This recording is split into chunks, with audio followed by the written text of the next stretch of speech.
وما إلى ذلك والبطولات والأرقام والنجوم والملايين. لا يعني هذا الفريق غرناطة. وهنا ميسي جول ميسي يدخل التاريخ. ميسي يدخل التاريخ الآن ويحطم رقم سيزار رودريغيز، وميسي يصل الآن إلى مبتغاه ويصل بالتالي إلى الهدف رقم 233.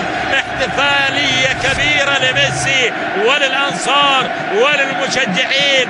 الفتى الأرجنتيني العبقري الساحر الآن يحطم الرقم قياسي آخر. لاحظ فيه الشك بصراحة، فيه الشك، لكن هو لاعب ما يلاعب على الإطلاق يحط الكرة بهذا الشكل. لكن هل كانت إلى حالة تسلل؟ على العموم هذا لاعب يسجل هدفين، والآن الجدية تظهر الآن، وبرشلونة يسجل الهدف الثالث. لكن شوف 3-2 تبقى 3-2 وتبقى أيضا فرصة فريق غرناطة.